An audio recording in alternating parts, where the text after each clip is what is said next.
Now we're just gonna jump right into the part that everybody wants to know about. We're not gonna go through every charge in this case. We're gonna get to Wiz, we're gonna get to Sig's connection to the murder, and we're gonna get to Kodak Black. Now count 17, Sig was charged with accessory after the fact with a gang enhancement alleging he assisted Trayvon Key to avoid arrest after the murder of Wisdom Williams, aka Wiz the Wizard. This is a first-degree felony punishable by up to life. On the morning of September 17, 2021, the body of Wisdom Williams, aka Wiz the Wizard, was discovered in the front yard of a home in Hollandale Beach. Williams had been shot in the back and head multiple times. Mr. Williams was a documented member of the Zone 10 gang and was being investigated by detectives of the BSO gang task force. Evidence suggests Williams was transported to the area in a gray Charger where his body was left in a yard in Hollandale. The gray Charger was later discovered to have been intentionally burned in a parking lot of a residential area in North Lauderdale. The police investigators believe this arson occurred later in the morning of September 17, 2021. Ring camera video collected from a neighbor showed both a gray and blue Charger parked next to one another in North Lauderdale. A male wearing a yellow jacket then got out of the blue Charger and entered the gray Charger for a moment, then got back into the blue Charger which left the area. Very shortly thereafter, the gray Charger burst into flames. Evidence collected from the gray Charger confirmed DNA analysis to be Williams' blood.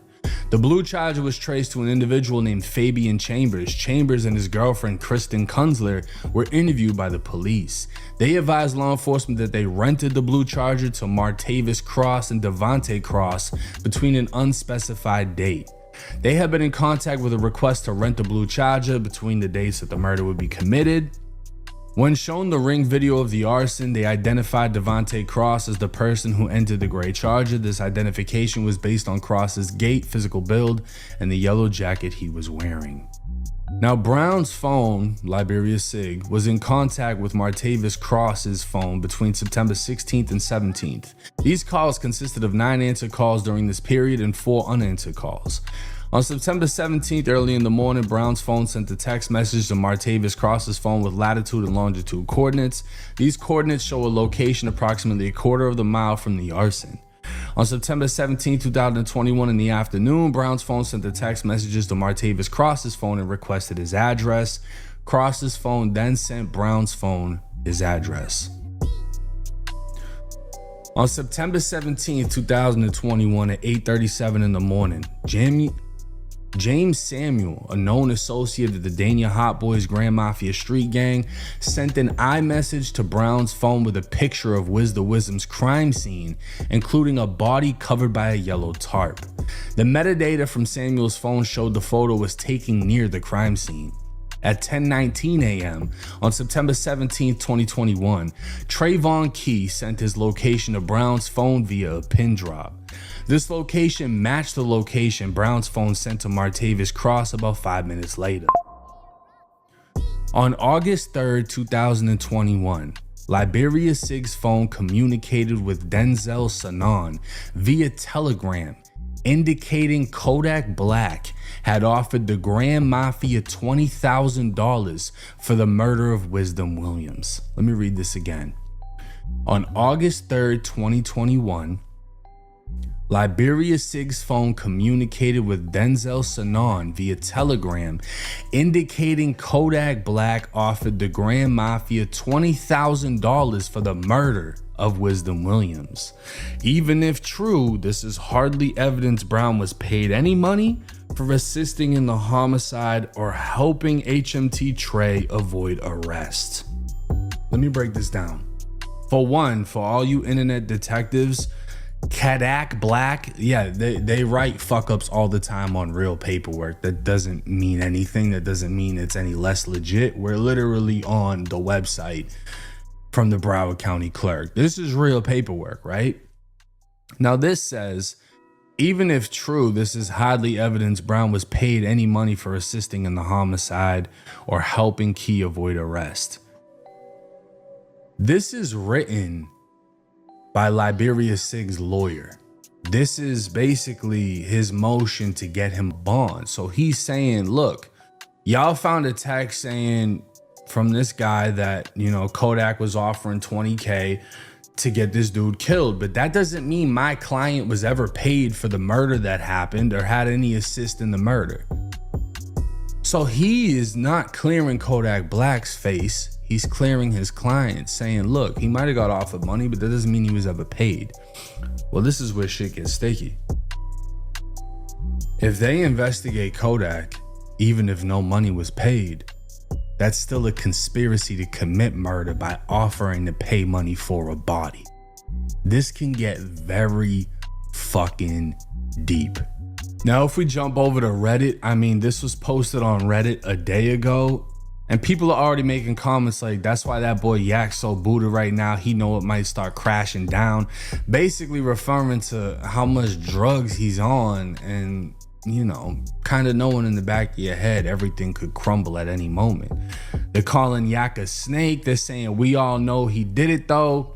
Deep down, we all did. They spelled Kodak wrong in the document. Is this real?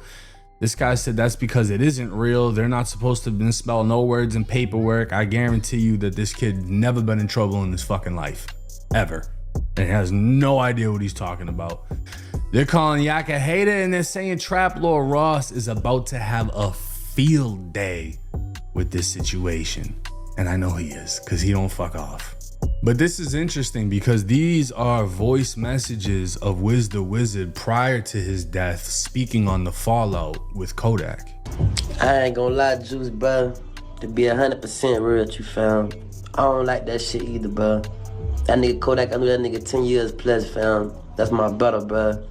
But you know, certain niggas get around niggas and put shit in his ear and make bro feel different about a nigga. I can't change how bro feel about a nigga, you feel what I'm saying? Shit, I wish we could fix it, but you know, it is what it is, you know what I'm saying? Trust me, I don't like that shit either, fam. Them niggas know me and Yak together, pressure. They know that, you feel what I'm saying? Niggas don't want to see that. Shit crazy.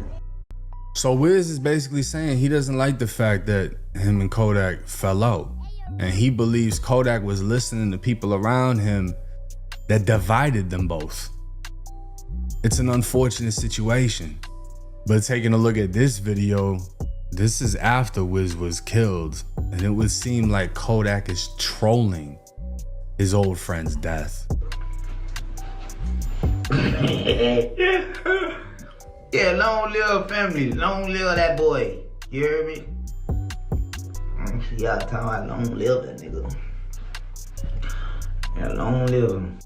And apparently the trolling didn't stop there because Kodak would continue to, you know, keep going. This is on September 21st. Wiz was killed on the 17th. Kodak Black is seemingly done throwing shade at Jackboy. On Tuesday, Kodak took to Twitter to reach out to the Sniper Gang signee shortly after reflecting on the death of longtime friend Wiz the Wizard. Wiz was found dead.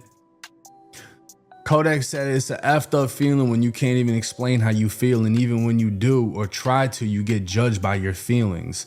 Long live Wiz the Wizard. He continued writing, then funerals turn to photo shoots, you can't even grieve in peace, before seemingly extending a peace offering to Jackboy, whom he has called out on social media several times in the past. Let's use this as a wake-up call, Jackboy. Shit gets real crazy real quick out here unexpectedly, and fuck this distance love. Come give me a hug.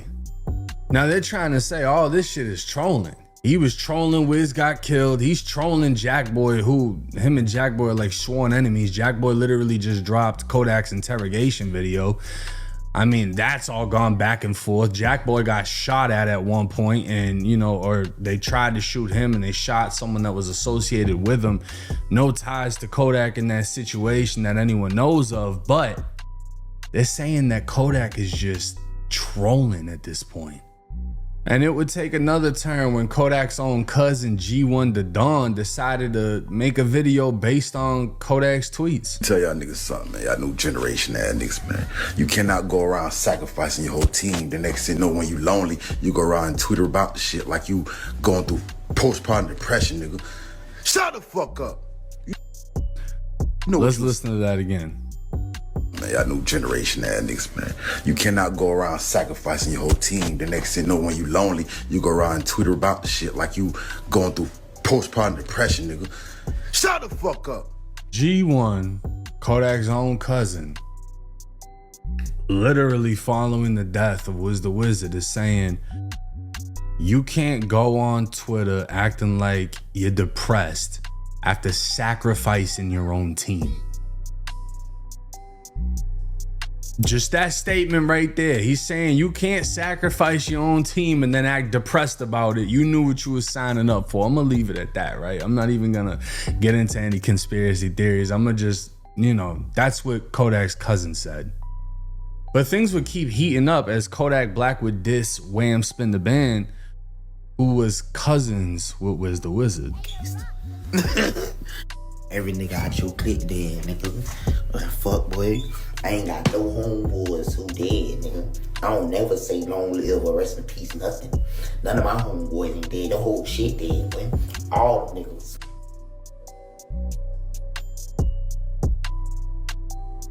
You been a millionaire for more than 6 years. On Wiz, you ain't do more spending than me. Rich ass fuck, nigga. Stop flagging. You ain't no killer, homie. You a bitch. What the fuck? Now, Kodak and Wham would have this back and forth, and obviously Wham felt some type of way that his own cousin was killed, and just recently, this happened. Crime alert today as police now searching for the shooter who gunned down a man in Hallandale Beach, and we've learned that victim was a local rapper. Local 10's Rochelo has the latest now from that scene. We saw Hallandale Beach police out here throughout the day investigating, trying to solve this case where a young man, 25 years old, had his life taken. According to witnesses, he was a rapper. We did look into his history. He has been arrested in the past. The police say this is very much an ongoing investigation. Hallandale Beach police still on the scene Friday morning, searching for clues, going door to door, trying to solve a murder. Bullets flying Thursday night, and this guy says bullets hit his house. So last night, anoche, you hear, right? Bullet holes. You live here. Boom, boom, boom. See? He says, I took off and I hid in the bathroom because I heard way too many shots fired. It all happened on the 500 block of Northwest 6th Avenue. 25-year-old Brandon Whamley was transported to a nearby hospital. He passed away. A lot of bullets, mucho. Mucho balazo, se escuchó mucho rafagazo. Witnesses say the victim is a rapper known as Wham Spin the Bin. We also checked, and it appears he does have a criminal history in Broward County with charges of cannabis possession, stalking, writing a threat to kill. Hallandale Beach police say this was an isolated incident and that the victim and suspect were acquainted, but they... So Wham just got killed back in August. They're saying he knows the killer knows him. Literally, if you go back and watch that music video that we played in the beginning, Righteous Reapers, you got Kodak Black, Psycho Bob's in the feds, Wiz is dead, Wham's dead. I feel like this paperwork is gonna ignite a lot of things in Broward County because people are getting confirmation on what they already assumed, but at the same time, it just makes you think, could another indictment be coming? And this time, could it be targeted at Kodak Black?